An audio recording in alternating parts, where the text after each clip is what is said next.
She's only a few feet away. The closer he gets, the more nervous he becomes, the budding zit on his nose growing bigger and bigger until it practically eclipses his face. She looks at him hovering nearby, sees the massive zit and giggles. He slumps away, feeling sick. Stress can sure make a mess, and it happens to both teens and adults. But how does it happen? Let's rewind to before the zit, to before Justin even sees his crush. Already late for school, Justin got to class just in time to hear the teacher say, "Pop quiz!" He hadn't done his homework the night before and felt more unprepared than the ambushed World War II soldiers he was supposed to write about. A sudden rush of panic swept over his body, leaving him with sweaty palms, a foggy mind, and a racing heart. He stumbled out of class in a daze and ran straight into his all-time crush, spiking up his stress. Stress is the general biological response to a potential danger. In primitive caveman terms, stress can make you fight for your life or run for your life. If, for example, you're confronted by a hungry saber-toothed tiger. Special chemicals called stress hormones run through your body, giving you more oxygen and power to run away from danger or to face it and fight for your life. Hence the term fight or flight.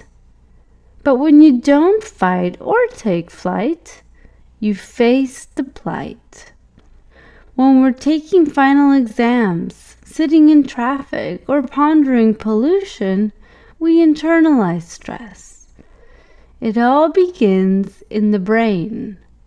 The hypothalamus, the master controller of your hormones, releases something called corticotropin-releasing hormone. This triggers the pituitary gland, a pea-sized gland found at the base of the brain, to release adrenocorticotropic hormone, which then stimulates the adrenal gland sitting atop the kidneys to release cortisol, the major stress hormone. These natural chemicals are a great help when you need to run away quickly or do superhuman feats of courage. But when you're simply sitting, these stress hormones collect in the body and affect your overall health. Stress hormones increase inflammation in the body, suppress the immune system, which makes you more susceptible to infection by acne-causing bacteria, and can even increase oil production in the skin. And this is the perfect storm for forming a pimple. Cortisol is a major stress hormone involved in making skin cells churn out oily lipids from special glands called sebaceous glands. But when there's too much of these oily lipids, called sebum, they can plug up the swollen, inflamed pores and trap the pesky acne-causing bacteria inside, where they set up house and thrive. Add a dash of inflammatory neuropeptides released by the nervous system when you're, nervous, and angry zits follow.